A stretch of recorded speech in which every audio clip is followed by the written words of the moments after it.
Right now, you may be lying in the stillness of your room, feeling the hum of 1,000 little corrections running through your head. It is that persistent, jagged sensation of wanting to reach out and smooth the rough edges of your day, as if you are standing before a great concrete dam that has begun to seep, frantic to find every single hairline fracture before the water gives way. Maybe your body is physically still, draped in the weight of your blankets, yet your mind is pacing the crest of that wall, clutching a bag of wet clay, terrified that if you stop plugging the leaks, the entire structure of your composure will come crashing down. You have been carrying this pressure for so long that the exhaustion has become a familiar, almost invisible layer beneath your skin, a silent alarm that never quite shuts off. It is all right that you are tired. It is deeply human to feel this way, especially when you have spent your entire life believing that strength is found only in keeping the dam completely dry and completely solid and completely hidden from view. You might think you have come here because you need to learn how to seal the cracks better, how to be more resilient, or how to hold the pressure with more grace. But we are not going to practice how to build a stronger wall tonight. We are going to explore why you are so afraid of the water.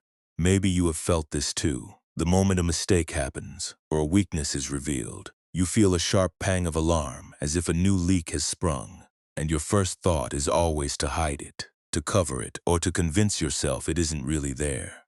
You are not broken because you have leaks. You are not a failure because your dam is not made of impenetrable, unfeeling granite. The suffering is not the crack itself. The suffering is the frantic, endless, exhausting labor of trying to convince yourself that you are meant to be a solid object in a world that is defined by movement and change. Tonight, we will not force your mind to go quiet, for that is just another way of trying to stop the flow. We will not ask you to fix your spirit or mend your history before the sun rises. We will simply learn how to sit with the sound of the water. We will learn to recognize that what you call a defect is often the only way the life within you can finally move. If you are willing, let your body find a little more space against your mattress. Let the tension in your jaw soften, just a fraction, and allow your hands to open, palm up, releasing the phantom weight of the tools you have been gripping all day. You do not need to be a perfect structure for this night to hold you.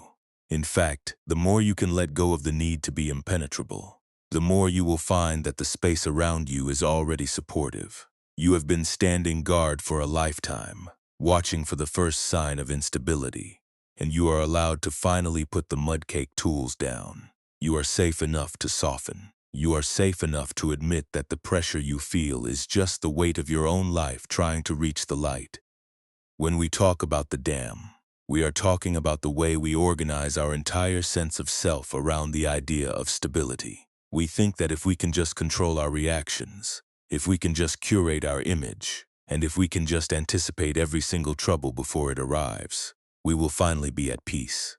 But this is the paradox that keeps you awake. The more you fight the natural leaks of your own humanity, the more pressure builds up behind the wall. The more you suppress your grief, your doubt, your fatigue, or your errors, the more dangerous the pressure becomes. True peace does not come from being a perfectly sealed vessel. It comes from realizing that you were never meant to hold back the river of your own existence in the first place. The Buddhist insight is quite simple, yet it is often the hardest thing for a busy, striving heart to accept. The difficulty you are facing is not an external problem that needs to be solved. It is an internal relationship that needs to be transformed. When we try to fix ourselves, we often end up doing violence to our own nature, treating our own vulnerability as a dangerous threat. But consider for a moment that your vulnerability is not the enemy.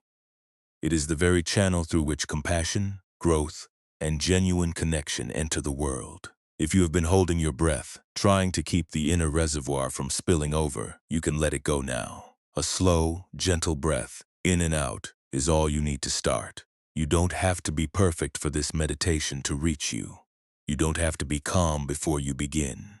And you certainly don't have to be resolved. Your mind is allowed to wander. Your thoughts are allowed to be present. You are allowed to be exactly as you are, leakages and all. As we move forward together, Try to notice the difference between the actual pain of a situation and the extra sharp layer of pain you add when you try to deny that it is happening. That second layer, the judgment, the shame, the frantic need to prove you are solid, is the weight that is keeping you from rest. We are going to learn how to peel that second layer away, not by force, but by curiosity. We are going to look at the dam, not as a structure to be defended, but as a threshold to be crossed. In a few moments, I will tell you a story about an engineer who lived his entire life, convinced that a single drop of water escaping his dam would be the end of the world. It is a story that might sound uncomfortably familiar, but as you listen, try not to see the engineer as someone who is failing. See him as someone who is trying so hard to be safe. Because underneath all that effort, that is all you are doing too. You are just trying to be safe, and tonight, I hope to show you that there is a different, much softer way to experience safety. For now, just notice the rhythm of your own heart. It is steady. It is reliable. It does not need you to monitor it. It does not need you to control it. It simply flows. Your breath is the same. It comes and it goes. Independent of your efforts, you are already part of this flow. Whether you acknowledge it or not, you are not a wall standing against the world. You are part of the world itself. And just like the river, you are allowed to move. You are allowed to let go. You are allowed to be in motion, even when you feel like you are crumbling. You have spent so long bracing yourself against the pressure of your own life, holding your muscles tight, holding your thoughts in rigid lines, trying to ensure that no part of your inner world spills out. But you are not a concrete structure. You are a living, breathing being. If you feel the need to keep holding on, just notice that need without judging it. You don't have to fix the need. You just have to see it. It is just another thread of energy passing through you. It will pass, just as surely as the water passes through the stone. There is a space inside you that is not affected by the leaks, the cracks, or the water pressure.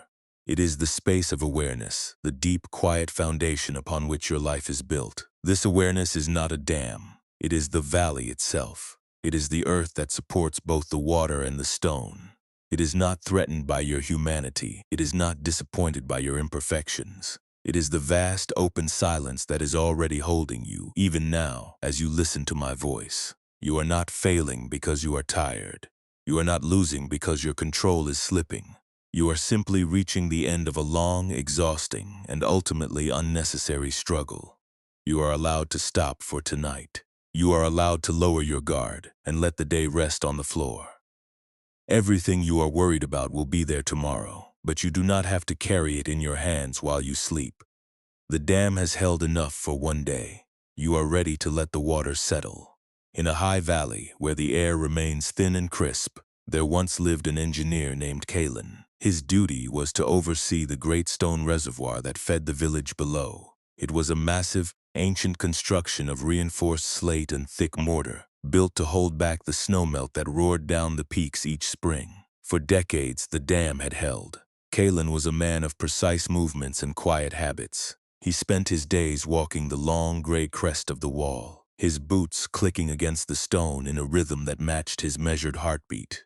He carried a leather satchel filled with specialized resins, hardened clays, and iron chisels. If he spotted even a hairline fracture, no matter how small, he would kneel instantly to repair it.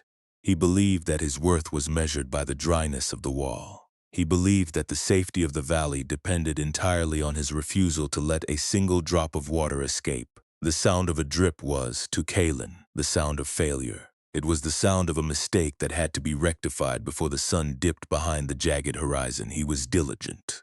He was respected. And he was profoundly, deeply exhausted. His eyes were always scanning, always searching for the next flaw. He had forgotten how to look at the sky or how to listen to the birds. He only looked at the concrete, and he only listened for the hiss of an opening. One late afternoon, as the sky turned the color of cooling embers, Kalen found a leak near the base of the eastern buttress. It was tiny, barely a weeping eye in the masonry, but it felt like a disaster. He dropped to his knees, his hands trembling as he began to scrape away the damp moss. He worked for hours, his fingers raw, his back aching, trying to shove a plug of resin into the narrow gap. The wind picked up, howling through the pass, and the cold seeped into his bones, but he would not stop. He could not stop. He was convinced that if he left this single thread of water untended, the entire dam would eventually succumb to the pressure. While he worked, he became aware of a presence nearby. Sitting on a flat, sun-warmed boulder a few yards away was an old man. He wore a simple undyed hemp robe, and he held a long wooden walking staff that had been polished smooth by years of touch. The man was not watching the dam. He was watching the wild growth of a small, scrubby garden that had taken root at the very edge of the runoff channel. The old man reached out and plucked a small, vibrant blue flower, turning it slowly in his gnarled fingers. He seemed entirely at peace, as if the roar of the water behind the wall were merely a gentle hum in the background. Kalen grunted as he hammered a wedge into the crevice, the metallic clang echoing against the sheer face of the rock. He didn't look up, but he knew the stranger was still there. After another hour, as the light faded into a bruised purple, the engineer finally managed to seal the leak. He sat back on his heels, panting, wiping mud and grit from his forehead. He felt a fleeting, bitter sense of victory, though his hands were shaking, and his heart was racing with the adrenaline of the effort. He looked toward the old man, expecting perhaps a nod of approval or a question about his work. The man stood up slowly, his movements as fluid as the water he sat beside. He walked to the edge of the channel where the runoff met the small garden. He pointed with his staff toward the blue flower he had been holding. The plant was thriving, its roots deep in the moist, dark soil that existed only because of the seepage that had escaped the dam in years past. The old man looked at Kalen, his eyes clear and devoid of any judgment. He did not point to the wall Kalen had spent his life protecting.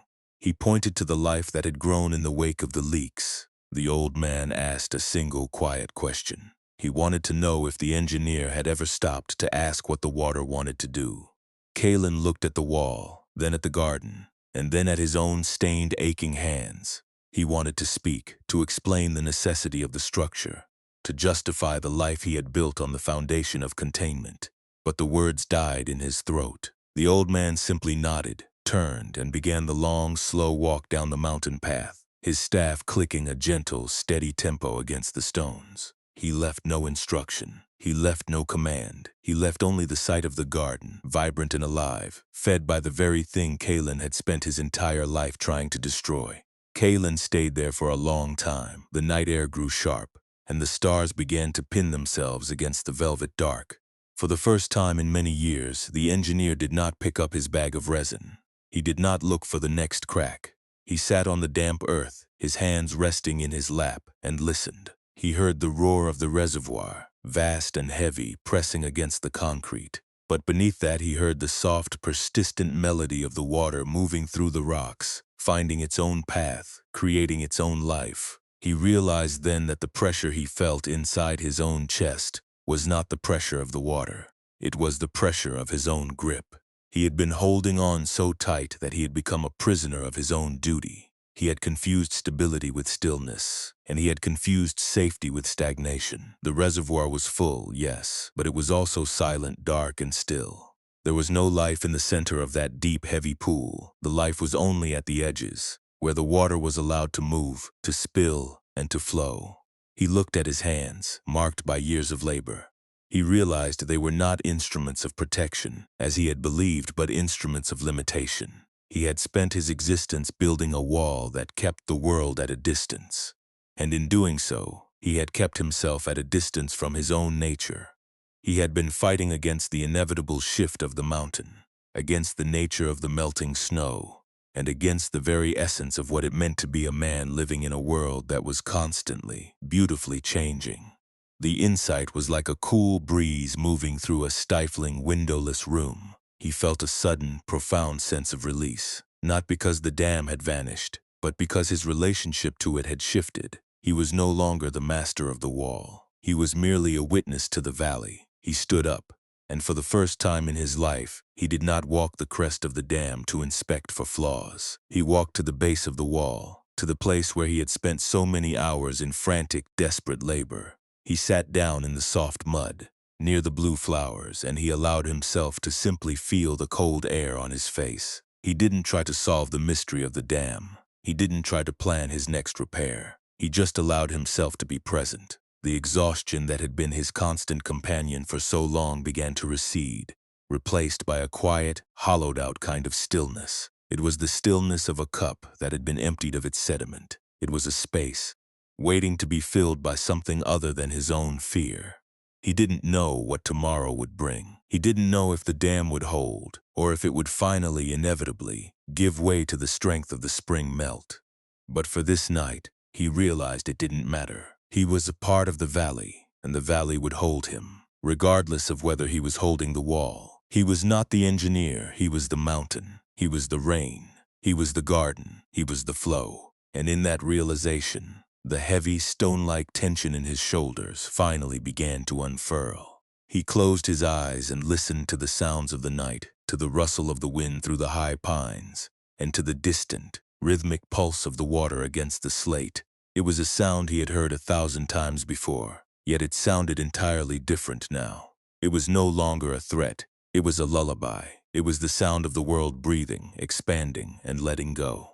And as he lay back against the earth, he felt the heavy, constricting armor of his own duty fall away, leaving him light, exposed, and entirely, beautifully, at rest. He was no longer trying to hold back the tide. He was finally learning how to swim.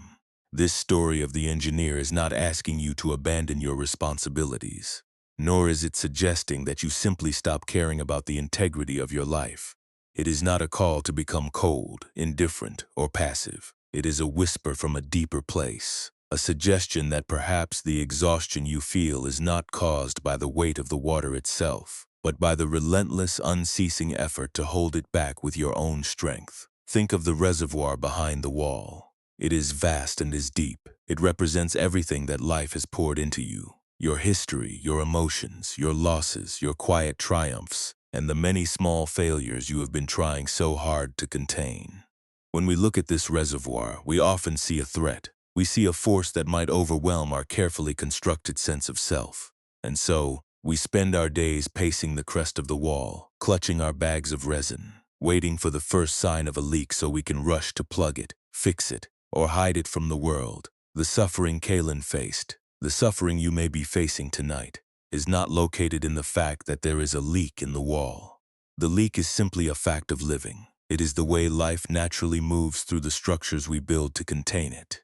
The true suffering, the one that keeps you pacing the wall long after the sun has set, is the extra labor you perform when you judge that leak to be a disaster. It is the way your mind adds a layer of fear, a layer of shame, and a layer of urgent demand on top of the original, simple reality. It is the second wound. The first wound is the vulnerability of being human, of having cracks and fractures and needs. That is inevitable.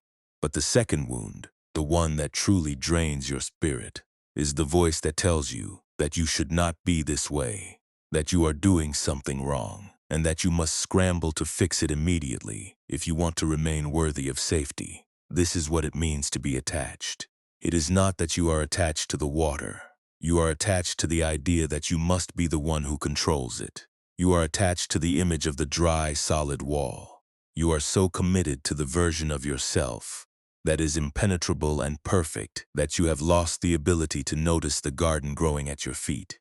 You are so busy holding your breath, trying to keep the pressure from showing, that you have forgotten how to breathe with the rhythm of the mountain. You think that if you let go of your vigilance, the dam will collapse and you will be washed away. But notice how the valley continues to exist even when the engineer rests. The water has its own intelligence, its own path, and its own capacity to nourish. You are not the only force at work here. There is a larger, quieter intelligence moving through your life, one that knows how to create beauty out of the very cracks you are trying to seal. When we talk about letting go, we are not talking about abandoning the wall or tearing it down in a fit of recklessness. We are talking about changing the nature of your presence on that wall. We are talking about moving from a state of frantic defense to a state of soft observation. Imagine standing on that crest, not with a bag of resin in your hand, but with nothing at all. You are simply there, watching the water pulse against the concrete. You can see the places where the pressure is strongest. You can see the small, damp spots where the masonry is sweating. But instead of feeling a jolt of panic, you feel a gentle curiosity. You are aware of the pressure, but you are not defined by it. You are the space that holds the wall, the reservoir, and the water, all at once. This is the nature of awareness. It is a vast open valley that can hold both the structure of your life and the leaks that come from living it, without needing to rush to judge either one. Compassion in this light is the act of dropping your tools. It is the willingness to look at the cracked, weary parts of yourself and offer them the same gentle attention you would give to the blue flowers in the garden. When you stop treating your vulnerabilities as defects that must be hidden, you stop adding that second exhausting layer of shame. You meet your pain exactly where it is, without trying to rewrite the story or force a different ending. You notice the pressure in your chest, you notice the tightness in your belly, and you simply acknowledge it. You say, "This is the pressure of the reservoir, and that is all right. I am allowed to be full. I am allowed to have cracks. I am allowed to be a dam that leaks." In this honesty, there is a strange, quiet freedom. You are no longer fighting the water. You are no longer fighting yourself. You are simply existing in the middle of the flow. Perhaps this is the teaching that has been waiting for you all along. The reservoir is not a prison. It is a source. It is the collection of all your experiences, all your struggles, and all your deep, hidden energies. If you stop trying to keep it perfectly contained, you might find that the water has a way of finding the places where it is needed most. Your leaks are not signs of weakness. They are signs of life. They are the channels through which your humanity reaches out to touch the world. When you can look at your own cracks with kindness, you can begin to see the cracks in others as well. You stop expecting them to be perfect, solid walls, and you start seeing them as fellow travelers, also carrying their reservoirs, also navigating their pressure, also trying to find their way to the garden. The mind loves to construct elaborate scenarios where, if only you were different, if only you had avoided this mistake or that flaw, you would finally be safe. But this is the voice of the engineer who has been working too long without sleep. It is a voice that has lost its perspective. The truth is much simpler. You are not a structure that needs to be defended. You are a process that needs to be lived. You are a part of the mountain, the river, and the sky.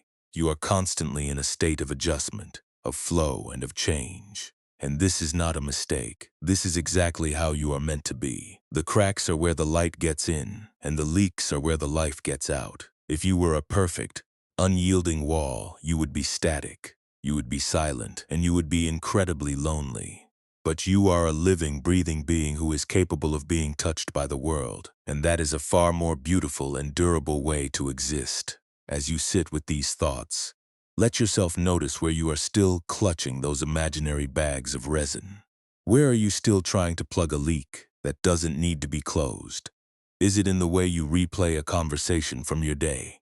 Is it in the way you worry about whether you are doing enough or whether you are being enough?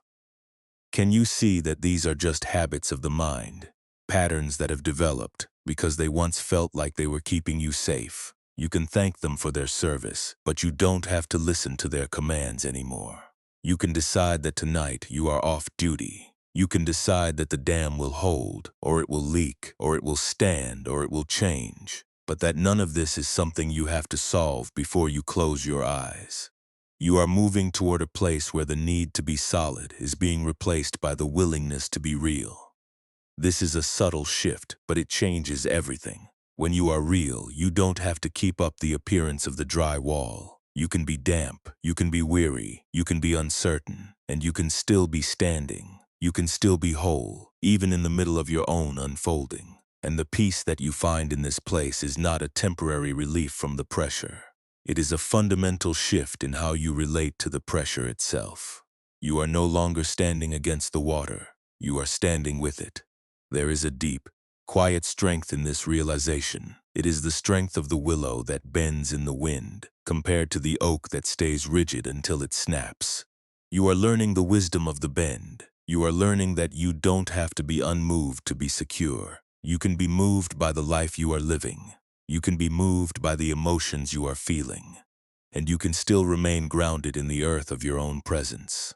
You are returning to your natural state, which is not one of hardness or containment, but one of fluid, open, and honest engagement with the world as it is. Stay with this feeling of settling. There is nothing else you need to build tonight. There is nothing else you need to reinforce. You have brought your whole self here, with all your beautiful necessary cracks, and you are being held by the very same mystery that moves the river. You are safe. You are exactly where you are meant to be in your own process of learning. And the quiet that is beginning to deepen in your room is not an absence of life, but the presence of a deeper, steadier way of living. Let the thoughts drift. Let the concerns fade. You are just a breath, moving through the valley, finding your way home. If you are ready, let us bring this teaching into the quiet of your own body. You do not need to change your position if you are already comfortable, and there is no right or wrong way to sit with these sensations. Simply allow your breath to find its own natural rhythm, like the slow, steady rise and fall of water against a stone. You might notice that your shoulders have been holding a little bit of tension, perhaps mirroring that habit of bracing against the pressure of the day. If it feels right, just let them drop an inch, as if you are setting down a heavy mud-caked satchel you have been carrying for far too long. Imagine for a moment that your mind is that great stone reservoir. All the thoughts, the anxieties, the half-finished tasks, and the memories of where you felt you fell short are the water held behind the wall. Most of the time, we believe we have to hold that entire weight ourselves. We believe that if we aren't constantly checking for leaks or patching up the parts of our lives that feel fragile, everything will collapse. But tonight, we are going to practice something different. We are going to practice the art of being the engineer who has decided to put down his tools. Bring your attention to a single worry that has been circling your mind today. It might be a small thing, like a tone of voice you used, or a larger concern about where your life is heading. Do not try to solve it. Do not try to analyze why it is there. Just hold it in your mind for a moment, as if you are observing a small, weeping crack in the masonry. Notice how the thought feels. Does it feel sharp? Does it feel heavy? Does it create a sense of urgency, a pull in your chest that tells you it must be fixed immediately?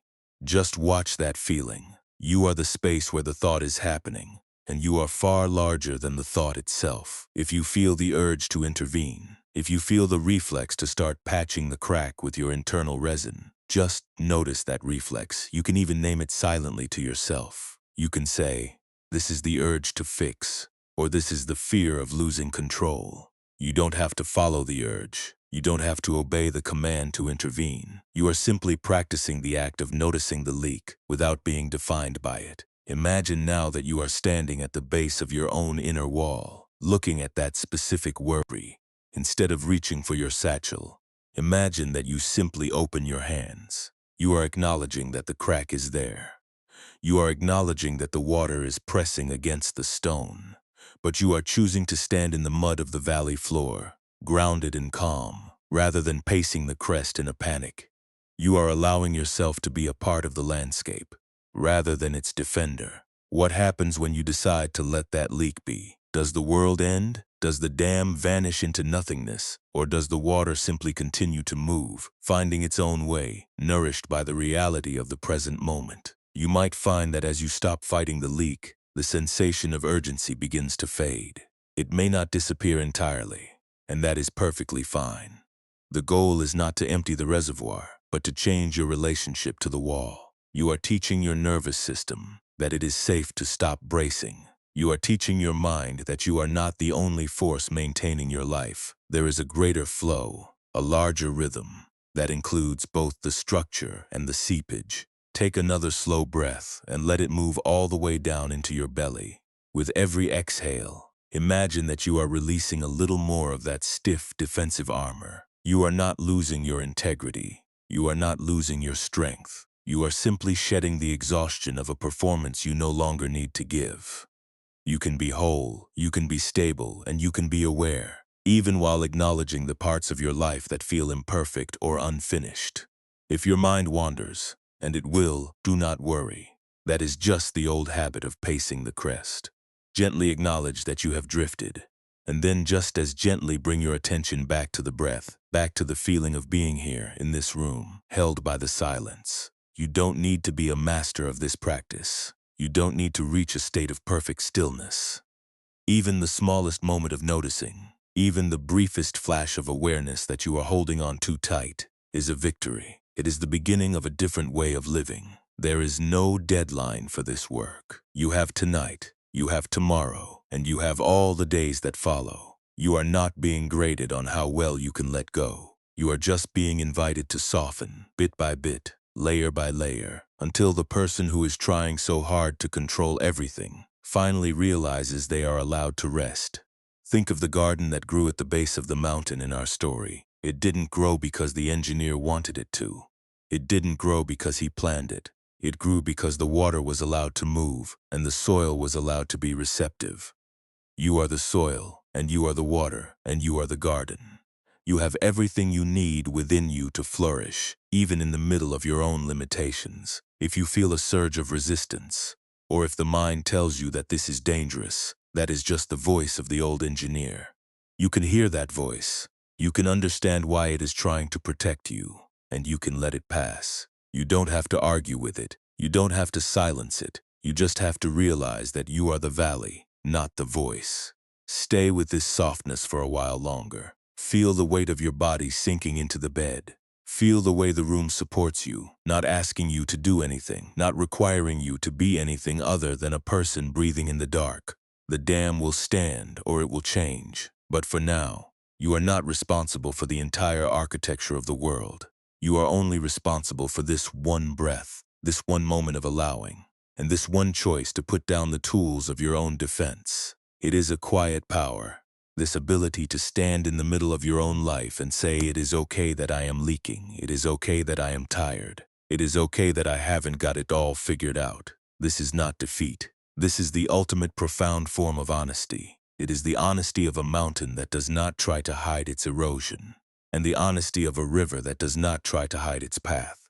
You are becoming as natural and as unforced as the landscape itself. If you feel that the thoughts are becoming too loud, just return to the image of your hands. See them as they are now, open, relaxed, and empty. They don't have to hold anything. They don't have to fix anything. They can just be present. You might even want to place one hand on your chest, right over your heart, and feel the steady, rhythmic beat beneath your palm.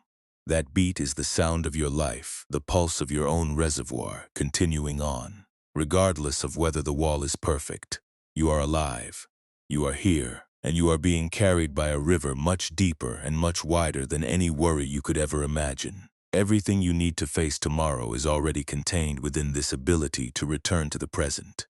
You are building a new kind of wall, one that is not made of mortar and stone, but of presence and patience. It is a wall that knows how to bend, how to give, and how to include the life that grows in its wake. Trust in this process. Trust in the quiet. Trust in the fact that you have done enough for today. The water will continue to flow. The mountain will continue to stand. And you will continue to be exactly who you are, which is more than enough. You can let go of the practice now, but keep the sense of space you have created. It is yours to inhabit for the rest of the night. If the thoughts return, if the urge to fix or to control rises up again, just remember the garden at the base of the wall. Remember that your cracks are not the end of the story. They are the beginning of something wilder, something deeper, and something far more beautiful than a perfectly dry dam could ever promise to be. You are safe, you are held, you are finally, after such a long time, at peace with your own flow. Years later, the village below the mountain had grown, and with it, the demands upon the reservoir had increased. The stone wall, now weathered and mottled with lichen, remained the centerpiece of the valley. A new overseer had arrived, a young woman named Ilara. She was brilliant, sharp-witted, and possessed a mind that moved with the speed of a mountain gale. She had heard the legends of Kalen, the old engineer who had spent his twilight years sitting by the blue flowers, and she found them foolish to Ilara. A dam was a scientific problem. It was a matter of pressure, volume, and velocity. She arrived with blueprints, iron levers, and a deep-seated fear of being seen as anything less than competent. She set about her work with a frantic, aggressive energy. She spent her nights pacing the perimeter of the reservoir, her ears straining for the sound of a leak, her mind already composing explanations for why such a leak would be the fault of the previous generation. She was not just protecting the village, she was protecting her own reputation. Every drop of water that escaped felt like a personal insult to her intellect. She was a master of efficiency, and she was miserable. She was constantly exhausted, her eyes rimmed with red, her hands forever calloused and stained with the black grease of the machinery she used to tighten the sluice gates. One afternoon, a massive summer storm rolled over the peaks. It was a violent, unpredictable event, the sky turning a dark, bruised shade of indigo as the rain lashed against the mountain with the force of falling lead. The reservoir surged. The water level rose with alarming speed, pressing against the old stones with a force that made the very ground vibrate. Alara was everywhere at once, running from gate to gate, barking orders to the village workers, her voice shrill and tight. She was trying to hold back the ocean with a teacup. She was trying to govern the storm. In the midst of the chaos, she saw it. The eastern buttress, the very spot where Kalen had spent his final years, was showing a deep structural fissure. Water was jetting out in a high, dangerous arc, and the masonry was starting to buckle under the strain. She scrambled toward the breach, her heart hammering against her ribs like a trapped bird. She grabbed a massive, heavy beam, desperate to brace the crumbling stone, screaming at her assistants to bring the iron spikes. She was in a frenzy of control. She was certain that if she could just hold the line, if she could just force the stones to obey her will, she could prevent the catastrophe. Suddenly, a hand caught her arm. It was not a worker. It was the old potter from the village, a man known for his silence and his crooked, clay-stained fingers. He did not speak. He simply stood there in the pouring rain, looking at the gushing crack, then looking at Alara. He reached into his apron and pulled out a simple, rough-hewn ceramic bowl. It was chipped, imperfect, and clearly had been broken and repaired many times, with thick, visible lines of dark lacquer. He held it out to her, right in the middle of the storm. Alara shoved him away, her voice cracking with fury. She told him that there was no time for his riddles, that the village was about to be washed away, and that he needed to get out of her way. The potter didn't move. He walked calmly to the breach, right into the path of the spray, and he stood there. He held the bowl against the fissure. It was far too small to plug the hole, and the water simply spilled over the sides, splashing against the potter's robes. He wasn't trying to stop the leak. He was simply holding the bowl.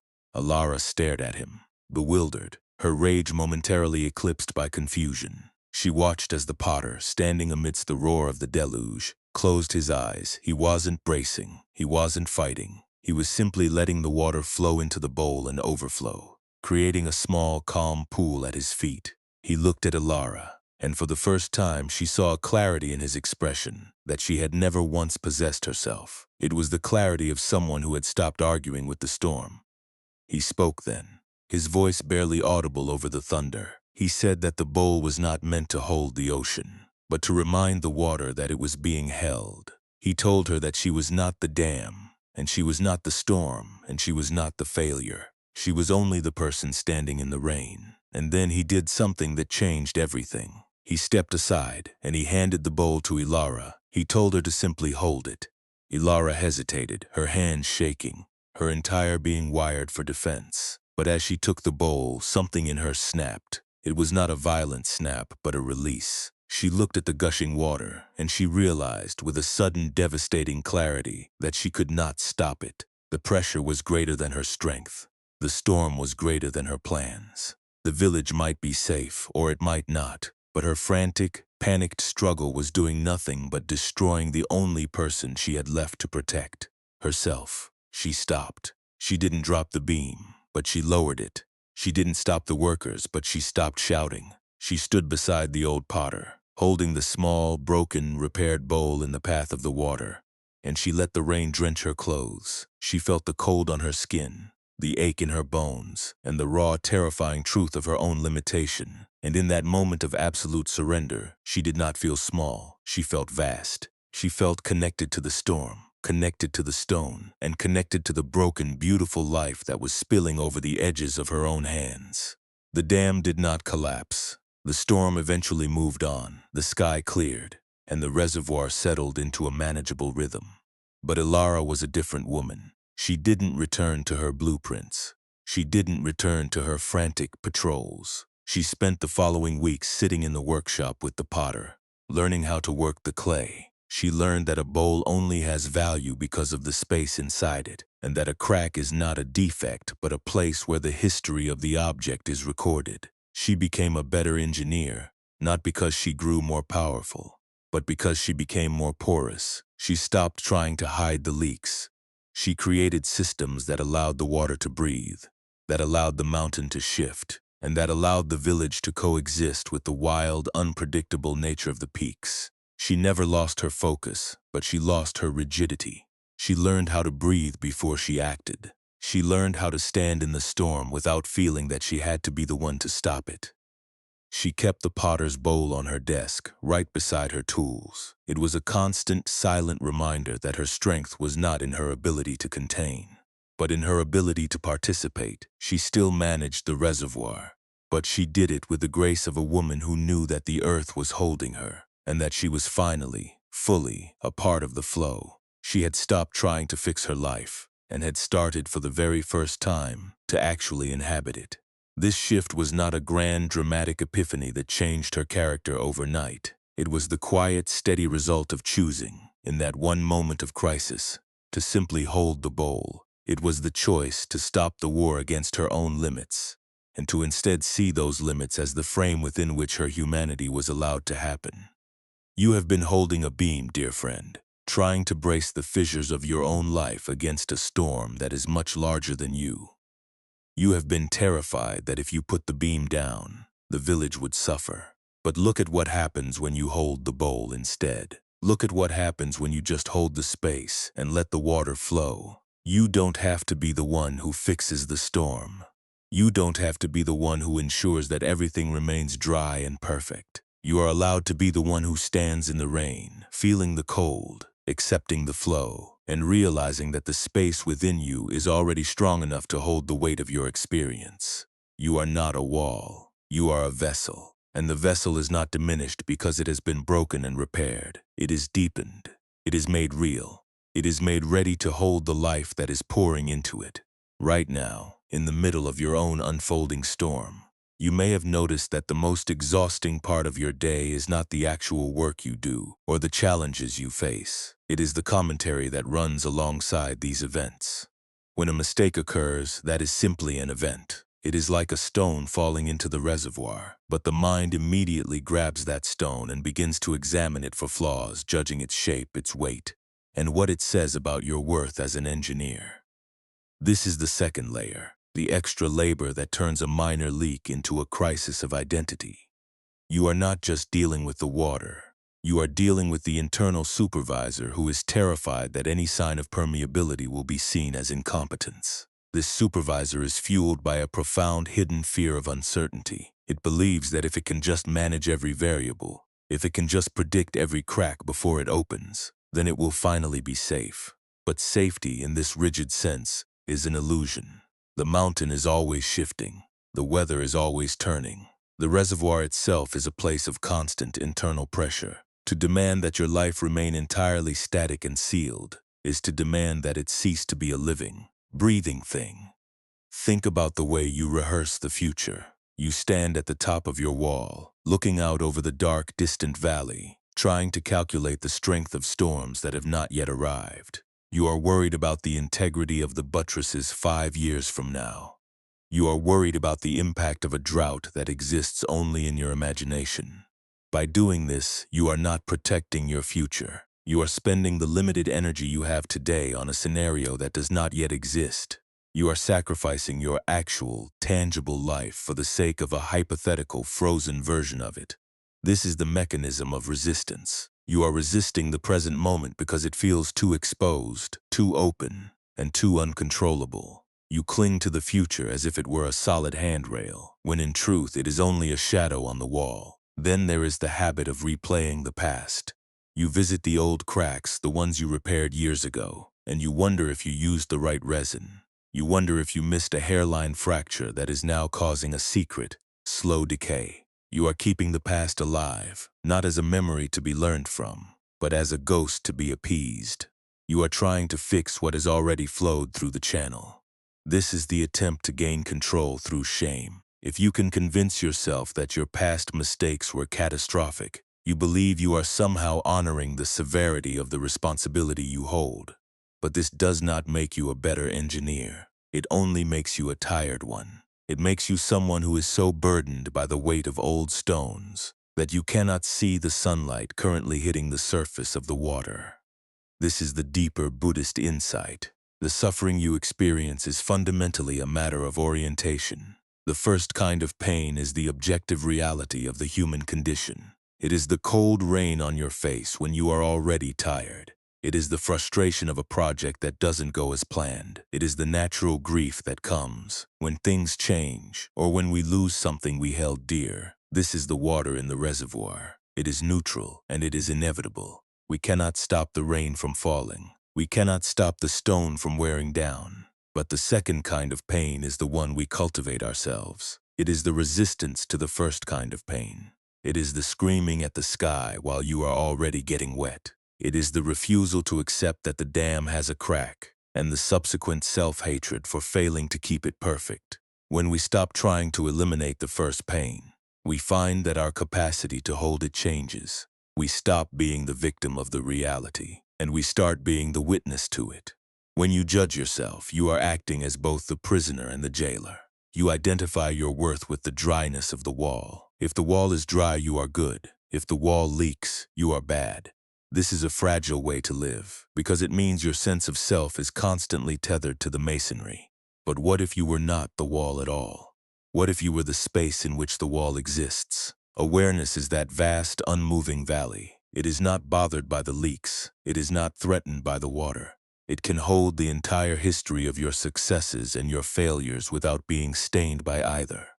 When you lean into this awareness, you stop needing approval from the masonry. You stop needing to prove your value to the stone. You begin to see that you are the one who is observing the process, and that is a much deeper, more permanent reality than the condition of the buttresses.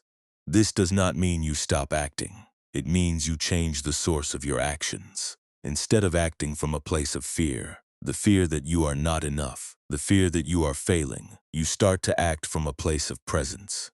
You look at the crack and you decide to repair it. Not because you are terrified of being revealed as a failure, but because it is the kind thing to do for the valley. You do the work, you perform the maintenance, you engage with the world, but you do it with a heart that is not frantically attached to a specific outcome. You allow the work to be what it is, and you allow yourself to be the person who is doing it, without adding the extra weight of your own judgment. The fear of uncertainty is really just the fear of being seen as unfinished. We live in a culture that rewards the polished, the finished, and the impenetrable. We feel that to be vulnerable is to be exposed, and to be exposed is to be weak. But the Buddhist path suggests the opposite. The most resilient structure is the one that has enough room to breathe. The most enlightened mind is the one that has enough space to admit, I do not know. When you can sit with the uncertainty of your life. When you can look at the reservoir and say, I don't know what the spring melt will bring, but I know I am here to meet it. You have arrived at a place of true safety. You are no longer trying to hold back reality. You are finally learning how to move with it. This is why we practice returning to the breath. The breath is the most reliable teacher of impermanence. You do not try to hold the exhale. You do not try to trap the inhale. You let them come and you let them go. If you tried to stop your breathing, you would be fighting the very thing that sustains you. Life is exactly the same. We try to trap our moments, our relationships, and our achievements, trying to hold them in a state of constant, fixed satisfaction. But the moment you grab hold of a breath, it is already gone. The moment you grab hold of a life, it has already changed. Peace is the act of letting the breath flow without trying to possess it. You are not failing because your thoughts are busy. You are not failing because you still feel the impulse to control. You are simply noticing the old conditioning of the engineer. You are seeing that the mind has been trained to look for trouble, trained to expect disaster, and trained to believe that control is the only defense against pain. But tonight, you are practicing a different kind of vigilance. You are practicing the vigilance of the witness. You are watching the engineer move, and you are realizing that the engineer is not who you are. You are the one watching the engineer, and the one watching is calm. The one watching is wide. The one watching is finally at peace. Let the tension in your hands mirror this understanding. If you find your fingers curling, as if grabbing onto a tool, just notice the sensation and allow the hand to open. You are not losing your grip on reality. You are simply choosing not to clench. You are finding that you can be present, you can be active, and you can be aware without having to hold everything with your own strength. The valley is vast enough to hold you, and the flow is steady enough to carry you. You don't have to keep the dam dry, you only have to witness the water. And as you witness, you will find that the water itself is quite beautiful, and that you have been missing the view because you were too busy looking for cracks. You are finally ready to look up. You are finally ready to see the sky. You might wonder how this perspective holds up in the light of your morning. It is easy enough to feel soft when the room is dark and the world is quiet. But it can feel like a different challenge when you are caught in the swirl of the day. Think of your life as a series of moments where you are standing on that wall, holding your breath, waiting for the alarm to trigger or the notification to ping. When you are waiting for a text that does not come, or when you are staring at a screen hoping for reassurance, you are essentially checking the pressure gauges of your reservoir. You are looking for a sign that you are safe, or that you are liked, or that you have done enough. But the gauge cannot tell you those things. The gauge can only tell you the level of the water. When you feel that tightening in your chest as the minutes tick by, see it for what it is. It is the old habit of the engineer, checking for a leak that isn't even there. You can name the feeling. You can say, "This is the part of me that is afraid of being forgotten." And then, you can simply put the gauge down and turn your attention back to the garden at your feet. Perhaps you find yourself lying awake at night, replaying a conversation where you feel you could have been sharper, or kinder, or more impressive. Your mind is back in the workshop, trying to recarve the bowl, trying to fix a crack that has already been fired in the kiln of the past. You cannot change the shape of what has already happened. The clay has already set, but you can change how you carry that bowl today. You can forgive yourself for being human, for being uncertain, and for being tired. You do not need to be a perfectly repaired vessel to be worthy of rest. You are a vessel that has held a great deal of life, and it is natural that you have some chips and some lacquer lines. These are not flaws, they are proof that you have been living. When you feel the urge to polish those old breaks until they are invisible, remember the potter's lesson. The lacquer is part of the beauty. You do not have to hide your history to be whole. Maybe you often feel like you are behind, as if the water in everyone else's reservoir is rising at a steady, manageable pace, while yours is either stagnant or threatening to spill. You compare your dam to the structures others have built, and you feel a familiar, sharp pang of inadequacy. This is the weight of the social mirror. It is a false image, a reflection that doesn't account for the unique pressure of your own mountain or the specific depth of your own valley. You are not meant to have the same reservoir as anyone else. Your life has a unique geography, and your task is not to mimic someone else's engineering. It is to find your own way to stand in the storm. When you feel that pressure to keep up, just stop, take a breath, feel the ground beneath you. You are exactly where you are meant to be in your own process, and the value of your life is not found in how fast you can fill the reservoir, but in how deeply you can inhabit the space you occupy. Even in your relationships, this practice of soft attention is a profound gift. We often try to control the people we love, or we try to manage their emotions, because we are afraid of the unpredictability of their inner worlds. We treat them like we treat our own dams, constantly scanning for cracks, constantly trying to reinforce them with our own will. But people are not structures to be managed. They are flows to be witnessed. When you can let go of the need to fix them, you open a space where they can finally be themselves. You move from a place of supervision to a place of companionship. This does not mean you stop caring. It means you stop turning your care into a burden of control. You can hold their hands. You can walk beside them in the rain. And you can offer your presence without needing to manage their internal weather. Think of those moments during the day when you feel you have to pretend to be okay. When you are smiling while your internal reservoir is nearing its limit, you are essentially holding a heavy beam against a leak, pretending that you are not exhausted, pretending that the pressure isn't mounting.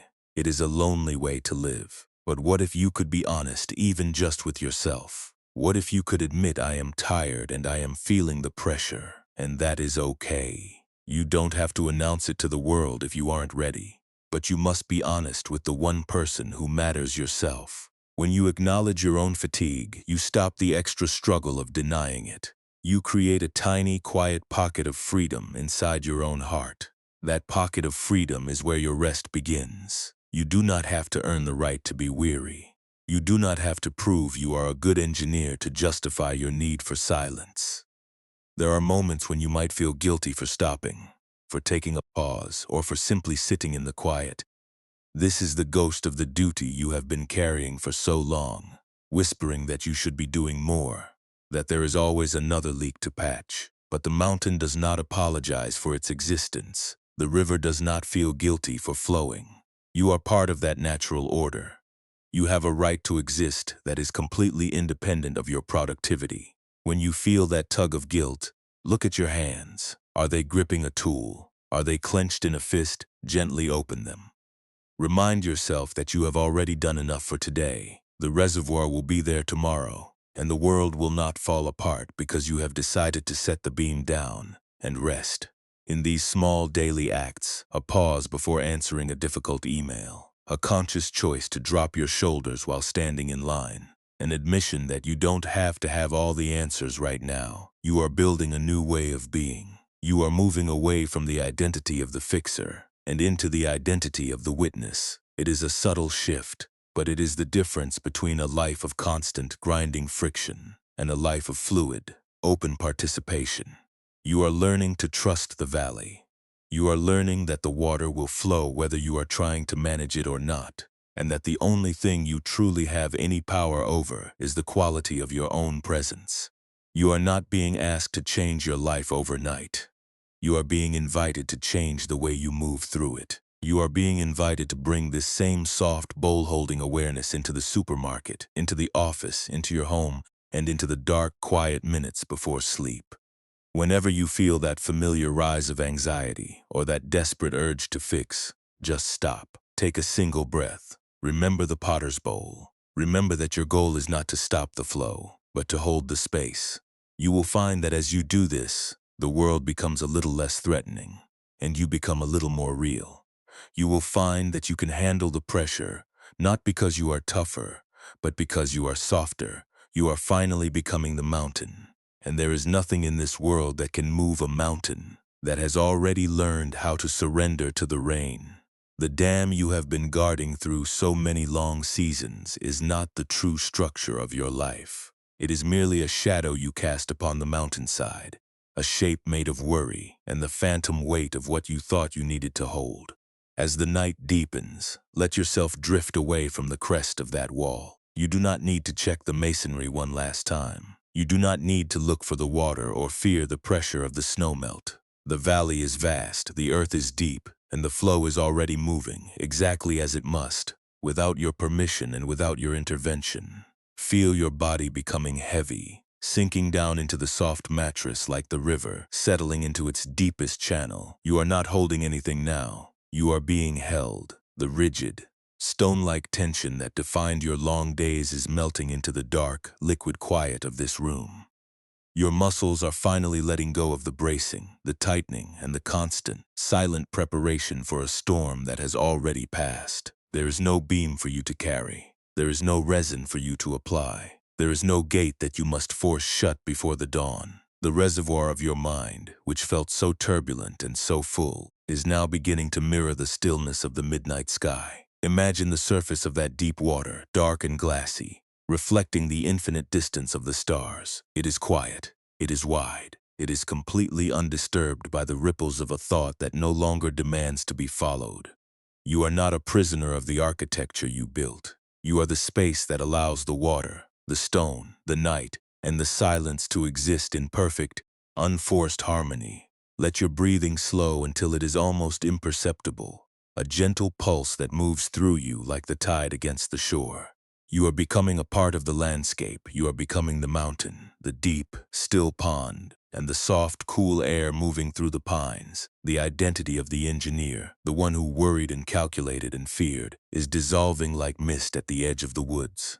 That version of you is tired, and it is time for that version to find the deep, dreamless rest that only the valley can provide. Nothing is required of you until the sun touches the peaks. Your responsibilities, your memories, and the future you once tried to calculate are all left here, on the bank, where they can be attended to if they need to be, but not by you, not tonight. Tonight the only task is to dissolve. Tonight the only work is to disappear into the vast, protective dark. The dam is held by the earth itself. The water finds its own course, and you, dear one, are finally allowed to be light, to be hollow, and to be entirely, perfectly empty. The blue flowers at the base of the wall are closing their petals in the cool night air. They are not waiting for anything. They are not planning for tomorrow. They are simply resting in the soil they were given, content to be exactly where they have taken root. You are the garden tonight. You are the life that was fed by the seepage of your own history, and you are beautiful in your vulnerability. You do not need to hide the cracks, for the dark covers them in velvet, and the stillness makes them whole. Give yourself permission to stop solving the world. Give yourself permission to stop being the one who keeps the wall from breaking. You have carried that weight for a very long time, and the earth is strong enough to take it from you now. Feel the release in your shoulders, the softening in your jaw, and the way the quiet seems to flow right through your chest. There is no edge to this peace. There is no end to the space you are now creating. It is expanding, deeper and wider than any worry you ever knew. The current is steady, and it is moving you toward a place where the concepts of pressure and containment have no meaning at all. You are drifting into the deep, quiet center of your own existence, where there is no wall to watch and no water to fear. There is only the rhythm of the life that breathes you, the pulse of the earth that sustains you, and the vast, welcoming dark that calls you home. Everything that was once sharp is now smooth. Everything that was once heavy is now weightless. You are dissolving into the quiet, and the quiet is a soft, endless ocean. Sleep now with the understanding that you have finally stopped the war against your own nature. The dam was a story, but you are the truth.